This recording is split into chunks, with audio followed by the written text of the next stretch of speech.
Yannick Noah n'est pas du genre à avoir la langue dans sa poche et il l'a encore montré dans une série de podcasts pour Europe 1.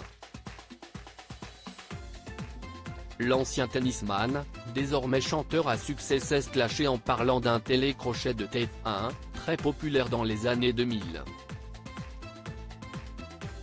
On ne connaît pas sa recette, mais Yannick Noah fait partie depuis de nombreuses années des personnalités préférées des Français. Il faut dire que l'homme de 63 ans a de très bons arguments à faire valoir, lui qui reste encore aujourd'hui le dernier joueur de tennis français à avoir remporté Roland-Garros. C'était il y a tout juste 40 ans, en 1983 et en cette date historique, la directrice du tournoi, Amélie Mauresmo, a décidé de marquer le coup en organisant de grandes festivités.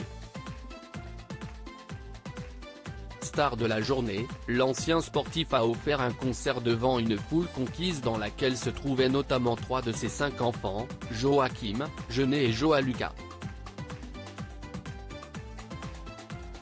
Un beau moment dont Yannick Noah se souviendra certainement longtemps, lui qui vient d'entamer une petite tournée dans l'Hexagone.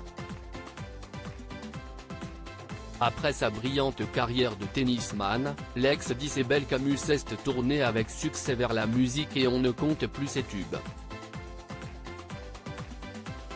De Saga Africa en passant par les Lions et aux Arbres Citoyens, le natif de Sedan, Ardennes, est un chanteur très populaire et qui n'a pas de difficulté à remplir de grandes salles. Installé au Cameroun depuis plusieurs années maintenant, le champion a longtemps habité en France et il a, comme beaucoup de chanteurs populaires, participé à des émissions de télévision, pour faire la promotion de sa musique ou de ses projets. Dans le podcast Yannick Noah, Entre vous et moi, diffusé par Europe 1, le chanteur évoque notamment sa participation à l'une des émissions phares de TF1 et ses propos sont assez surprenants. J'avais l'impression parfois d'être à la limite de la prostitution. Mais un jour, il s'est passé quelque chose. J'ai fait la Star Academy et ça a été très douloureux parce que j'avais vraiment l'impression d'être une péteuse, d'être là pour vendre un produit, balance-t-il. Des propos très durs à l'encontre du télécrochet qui a notamment permis de découvrir Jennifer ou Nolwenn Leroy.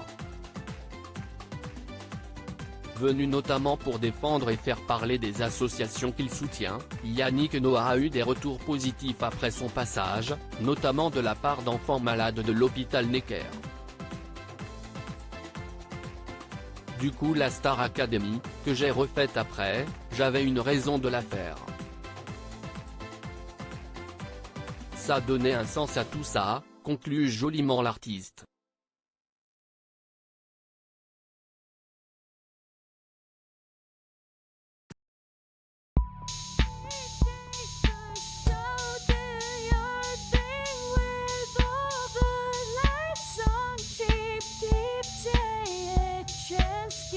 Keep